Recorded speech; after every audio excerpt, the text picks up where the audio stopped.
connaissez tous, ou vous avez tous entendu parler de la puff. Mais on va faire un petit rappel pour montrer ce dont il s'agit exactement et quels sont les problèmes qu'elle soulève. En gros, vous avez trois types de cigarettes électroniques.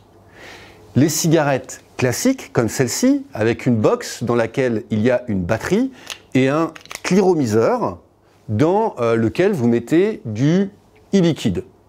La batterie, elle chauffe une résistance qui va permettre de transformer le e-liquide en vapeur, avec ou sans nicotine, avec ou sans saveur.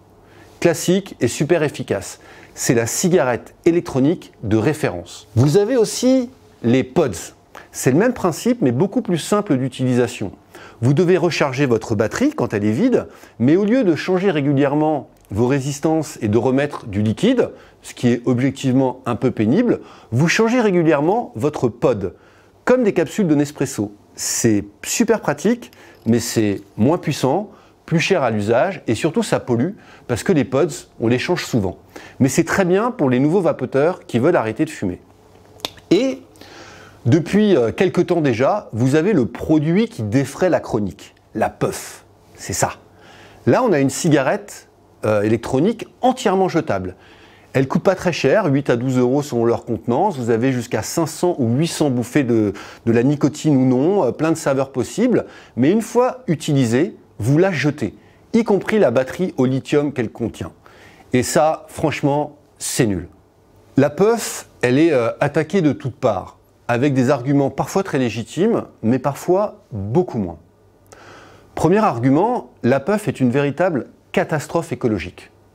Bah oui, comme vous la balancez avec sa batterie, une fois utilisée, ça pollue. Et très franchement, cet argument, moi je trouve qu'il est 100% valable. D'un point de vue écologique, la puff, c'est anachronique. Deuxième argument contre la puff, elle ciblerait les jeunes et constituerait une porte d'entrée vers le tabagisme classique, celui qui tue. Et là, il y a du vrai et du faux. C'est incontestablement vrai que la puff est particulièrement attractive pour les jeunes. Elle fait l'objet d'un marketing souvent agressif envers les jeunes, avec des couleurs bariolées, des parfums type fruits rouges, marshmallow, choupa choups ou que sais-je encore. C'est incontestable et c'est anormal. Après, il faut se dire la vérité. Les jeunes, ils font leurs expériences. Ils ont besoin de transgresser les règles. Et donc souvent, ils commencent à fumer dès l'adolescence. Donc la question à se poser, c'est la suivante. Les nombreux jeunes qui se mettent à puffer, se seraient-ils mis à fumer s'il n'y avait pas eu de puff? Est-ce que la puff les amène vers le tabac, le fameux effet passerelle, ou est-ce que, au contraire, la puff permet de les éloigner du tabac? Quand on regarde les chiffres, on se rend compte que depuis la création de la cigarette électronique, il n'y a jamais eu aussi peu de fumeurs chez les jeunes. Et ça, c'est une super nouvelle. Il y a eu plusieurs études très sérieuses réalisées aux États-Unis et en Grande-Bretagne. On y apprend, dans l'étude américaine de la FDA, Food and Drug Agency, qui certes date de 2018, mais bon quand même, que les jeunes qui vapotent sont pour l'essentiel à 73,8% des jeunes qui ont commencé à fumer auparavant. Il n'était que 13% à vapoter sans jamais avoir fumé auparavant. Ce n'est donc pas la cigarette électronique qui les a conduits au tabac, c'est le contraire. C'est le tabac qui les a conduits à la cigarette électronique. Et ça, c'est plutôt positif. D'ailleurs, il n'y a jamais eu autant de vapoteurs chez les jeunes aux États-Unis et il n'y a jamais eu aussi peu de fumeurs chez les mêmes jeunes. La prévalence tabagique chez les écoliers américains était de 28,5% en 1999. Elle a chuté à 8% en 2018. Cela fait presque 70% de fumeurs en moins chez les jeunes.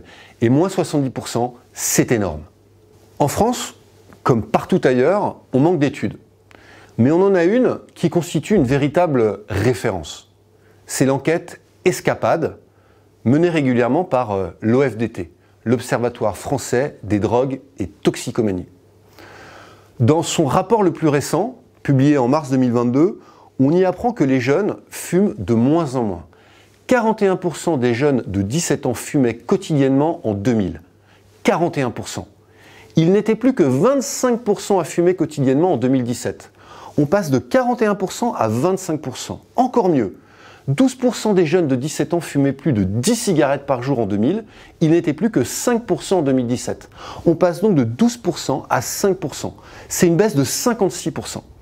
Alors tant mieux, on ne va pas s'en plaindre, bien au contraire. Mais qu'on arrête de dire que la cigarette électronique, qui n'a jamais été aussi utilisée par les jeunes, conduit au tabagisme. C'est factuellement faux. D'ailleurs, le rapport Escapade va même jusqu'à se demander si la cigarette électronique pourrait constituer une alternative au tabac chez les jeunes. Alors conclusion, alors que la cigarette électronique se développe auprès de l'ensemble de la population, il n'y a jamais eu aussi peu de fumeurs chez les jeunes. C'est génial. Donc l'effet passerelle de la cigarette électronique vers le tabac, il n'existe pas. C'est même carrément l'inverse. La cigarette électronique éloigne les jeunes du tabac. Alors ça embête peut-être les ayatollahs dogmatiques anti-vape, mais c'est la vérité. Personnellement, j'ai 3 enfants qui ont entre 15 et 20 ans.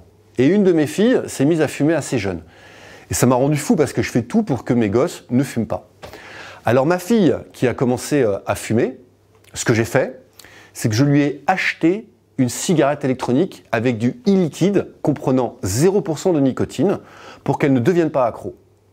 Voilà, soyons honnêtes, avec elle, ça n'a pas marché. Mais très franchement, à mon avis, le truc à faire le plus efficace pour éviter que les ados ne fument, et ce que je vais dire, je le dis à titre strictement personnel parce que aucune boîte n'osera jamais le dire, c'est que dès que vous voyez qu'ils commencent à fumer de vraies clopes, vos gosses, avant qu'ils ne soient accros, filez-leur une vapoteuse avec 0% de nicotine. Comme ça, ils vont pouvoir faire les malins à la sortie du lycée et faire des ronds à la barbe à papa, mais ça leur passera et ils ne seront pas accros. Il y a un autre problème avec les puffs, c'est que personne ne sait ce qu'il y a dedans. Avec les e-cigarettes classiques, on sait ce qu'il y a dedans. Les e-liquides sont pour l'essentiel fabriqués et achetés en France. Ils font l'objet de déclarations et de contrôles très stricts, donc c'est super safe. Mais les puffs, elles sont souvent fabriquées en Chine, remplies de e-liquide en Chine, et grâce aux trous ou aux zones grises de la réglementation, elles peuvent arriver en France sans aucun contrôle et se retrouver dans les mains des consommateurs. Et on ne sait pas ce qu'il y a dedans. Il y a des tests qui ont été faits, et entre le taux de nicotine déclaré sur l'emballage et le taux de nicotine réellement constaté et mesuré, il y avait un décalage énorme. On passait de 20 mg en déclaré à plus de 50 mg en réel. Et comme ils utilisent des sels de nicotine à la place de la nicotine classique, ça pique beaucoup moins la gorge, mais c'est beaucoup plus puissant et addictif.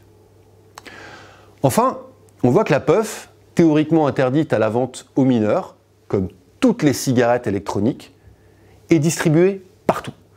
Sur Internet, en grande surface, dans les petites épiceries, les bureaux de tabac ou les vape shops.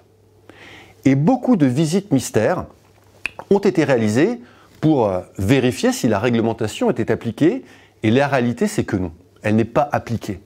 Et même dans les bureaux de tabac, qui sont censés être sérieux, 6 mineurs sur 10 arrivent à acheter des puffs sans aucune difficulté. Alors quand on regarde tout ça, forcément on se dit que les puffs, même si elles ne créent pas de génération de fumeurs, c'est quand même de la saloperie. Mais elles ont quand même une utilité, une très grande utilité. Leur utilité, c'est que c'est un dispositif ultra simple et que c'est sans doute le truc le plus efficace pour aider quelqu'un à arrêter de fumer. Parce que beaucoup de fumeurs, ça les emmerde d'acheter une cigarette électronique, des liquides, de recharger leur batterie, de changer les résistances, etc.